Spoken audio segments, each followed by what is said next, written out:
Bilang ko sa dagat na apoy, di makahinga sa init na dumadaloy.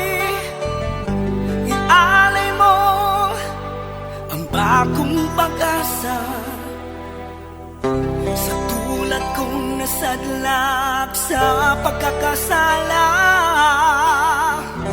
Provincial Jail, kasaysayan sa mga tinugang ang ilakabuhi, naging bahin sang Provincial Jail.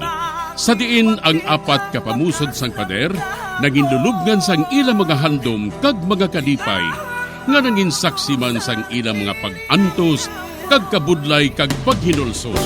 Litong-lito sa nakakabingin ingay, di makatawid sa malawak na lakusan.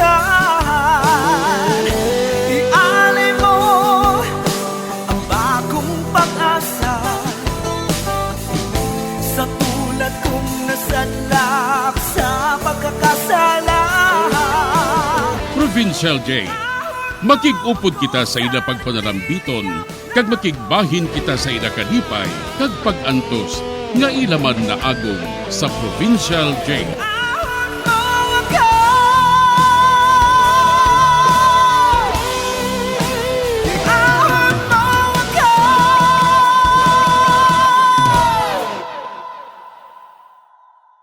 Bilang ko sa dagat na apoy, di makahinga sa init na dumadaloy. Ialay mo ang bagong pag-asa sa tulad kong nasadlak sa pagkakasala. Sa liwat maing adlaw sa inyo tanan mga palangga na mga tagpalamati, sa karon nga adlaw padayuno naton ang sulat, nga ginatagan naton sang kabuhi, diri sa ato panatuntunan, Provincial Jail.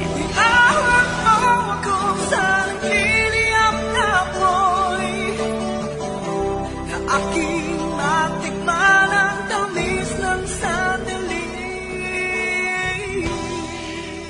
Bahin sang nagligad.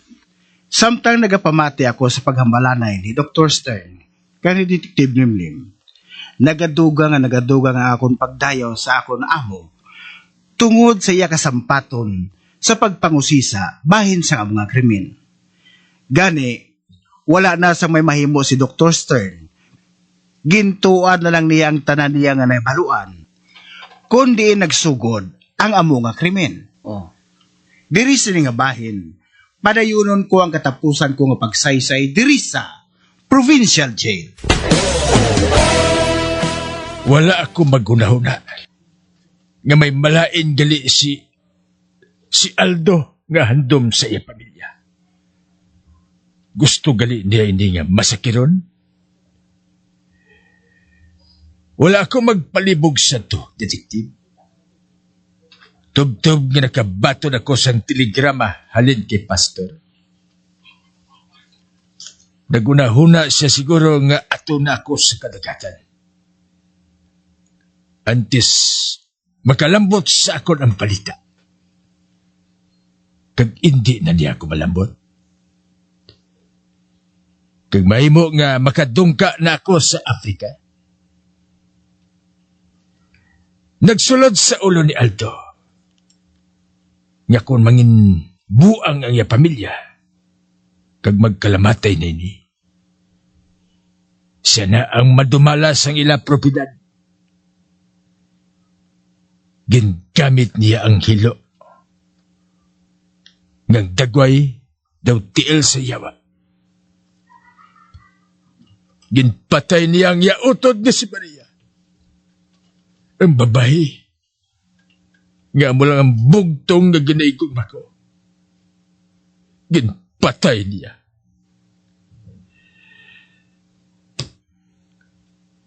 Amo ina ang iya sala, Detective. Karon ang pamangkot. Ano ang maging silot niya? Kag ako, makaapila pa bala ako sa kasuguan? Diin nang akong pamatuod.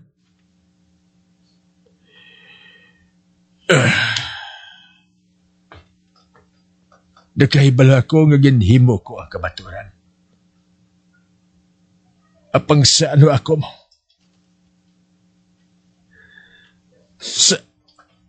Sa ano ko mapapati ang kasuguan nga matuod ang akong ginasiling. Tungkol daw isa ka binuang ang hitabo ngayon. Mahimo nga mapapati kong korte. Mahimo man nga hindi. Apag ako, hindi ako makabaton sa kapaslawan, detektive. Tungkol na hambal ko na sa imo. Madugay na ako nagkakabuhi sa gwa sang kasuguan. Kag nag-abot ng tion sang akon kasuguan.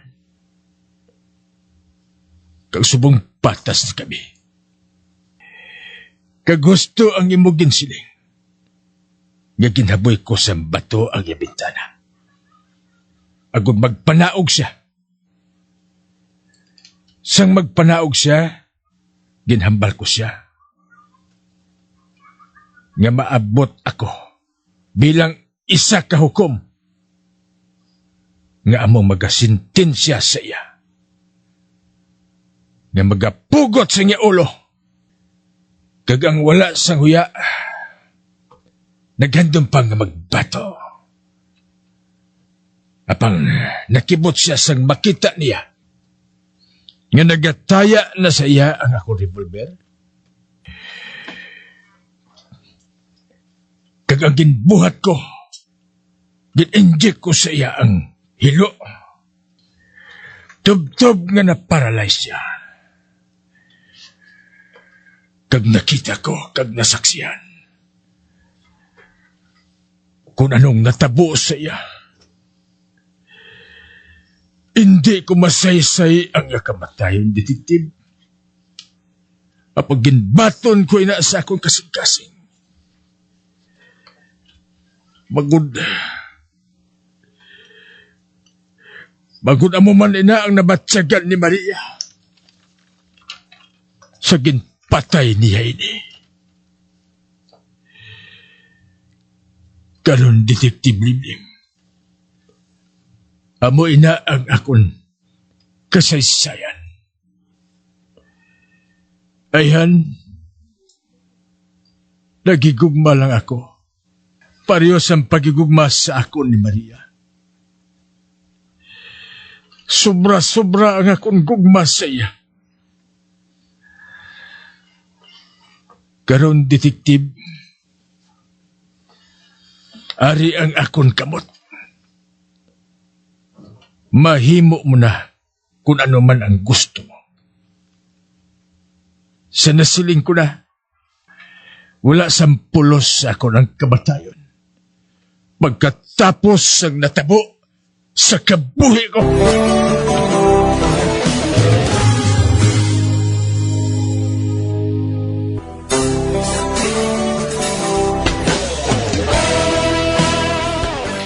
Bisan ako, daw hindi man makapati sa ginsugid ni Dr. Stern nga natabo sa iya pamilya. Bangod sang gugma kung nga natabo ang amo nga krimen. Sa pagpadayon ko pagid, Ano karon ang plano mo? Nagplano ako nga magbalik sa Afrika. Wala ko pa matapos ang katunga sang akon bulaton dito. Kuna mo, magbalik ka dito. Kag tapuson mo ang katunga. At least, hindi ako preparado nga mapunggan ka.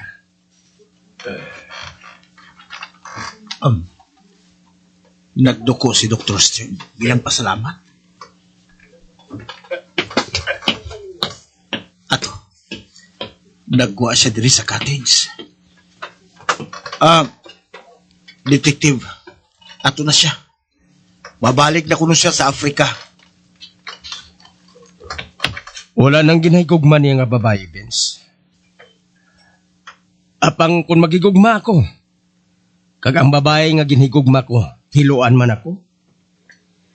Kag nakasala po siya sang isa ka kamatayon. Nakaibalo ako, nga mahimo pa nga sobra pa nga akong mabuhat, sang sa nabuhat ni Dr. Stern. Kag nagapati ako nga nagaugyon ka sa convince.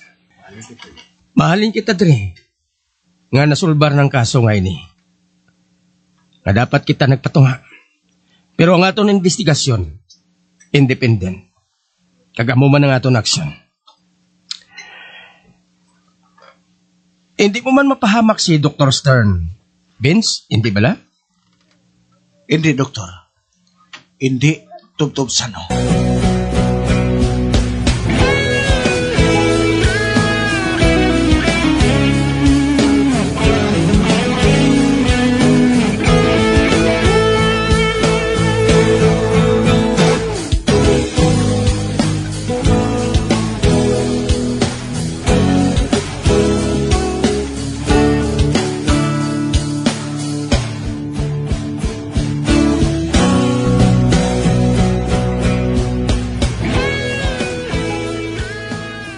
Vince, mapasugot ka bala sa ngari sa pinsar ko? Ano ang bot mo, silingon, detective? Nga tilawan mo ang nabilin nga powder nga ginasilay ni Dr. Stern. Para nga mahibalan ginaton kung ano ang iya epekto. Detective? Sige. Masugot ako. Bisan pa mabutang sa delikado nga akong kabuhi. Para lang nga masulbar ang kasong ini. Madamo gid ka salamat, Vince. Madamo gid ka salamat.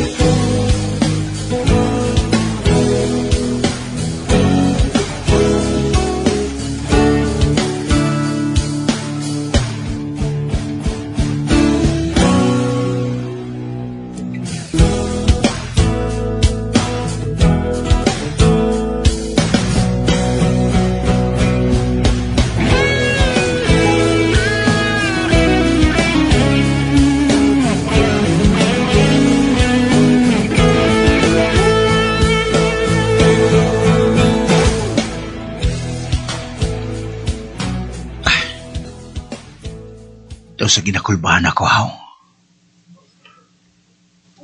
Wala akong makaibalo. Kung anong madangtan ko sa nikaron. Ari ng powder na ginhatag sa ako ni detective. Ibutang ko ini sa sulod sang baso. Kaya pagkatapos, makuha ko sa puspuro ka kandila. Kagsindihan ang kandila. Kaya ang sigas ini, ituon ko sa buli sang baso. Sirado na mga bintana sang balay. Suguran ko na ang buluhaton ko.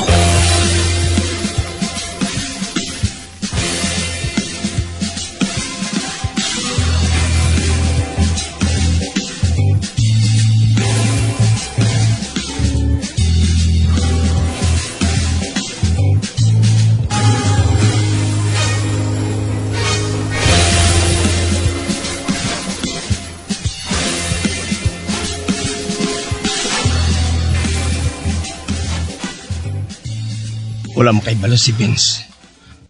Nga ginapanilagan ko siya. Sang mahimo nga matabo. Ato na. Ginsindihan na ni Vince ang kandila. Kaginigo ang siga sini sa buli sa baso nga may powder. Ara na. Amat-amat na nga natunaw ang powder. Kag nagaaso na ini. Ara, ginahaklo na ni Vince ang aso. Hindi. Ano ba natin tubo? Hinali lang nga nagtindog si Vince. Kag daw may kaaway siya. Kag daw ginajudo niya ini. Hindi. Daw hindi ko mapicture out ang iyetsura. Nagamudlo ang iya mga mata sang pamirsa. Amo na bala ini ang epekto sang bulong? Nga ang korte, daw tiil sang demonyo? Hindi. Hindi ko pagtugtan nga may malaing nga matabo kay Vince. Subunggid, abrihan ko mga bintana. Kag sudlon si Vince. Kag takpan kong aso nga nagagwa sa baso.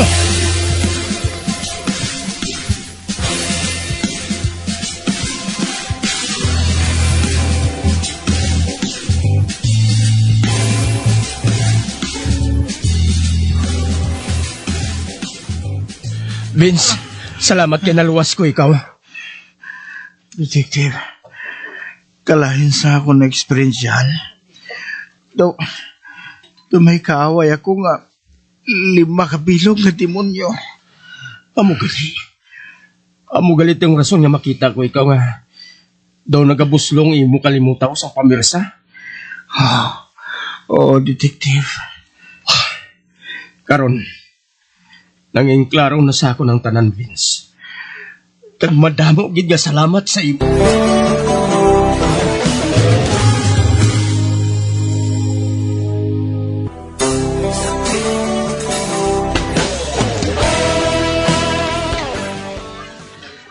Grabe nga kakulba ang ako nabatsyagan sang gintilawan namon ang powder nga ginbili ni Dr. Stern. Daw hindi ko maeksplikar ang nagakatabo sa akon.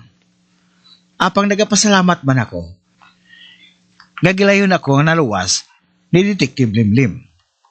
Samtang si Dr. Stern naman nagbalik sa Afrika. Kag wala na kami sang balita bahin sa iya. Si Detective Limlim ang bantog nga detective, nagbalik man sa iya private detective agency. Kag ako man gihapon ang iya sekretaryo. Bilib ako sa akon amo. Maalam siya, kag isa ka genyo sa akon panulok. Apang sa gihapon, wala siya nagapabugal. Nagpabilin siya nga simple, kag mahipos nga alagad sa gobyerno.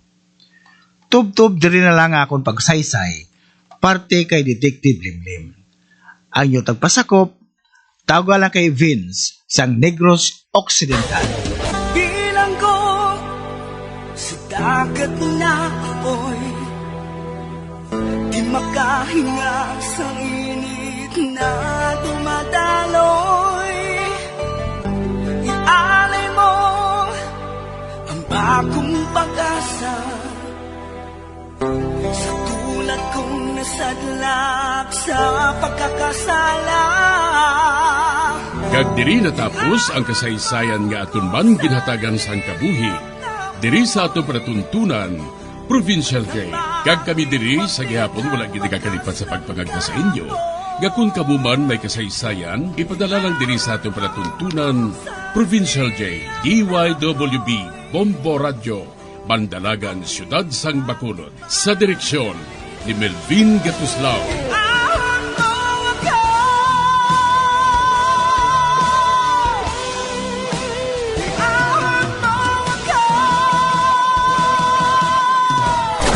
Bombo Radio Philippines. Patuloy na #1 sa drama. Basta Radio! Bombo!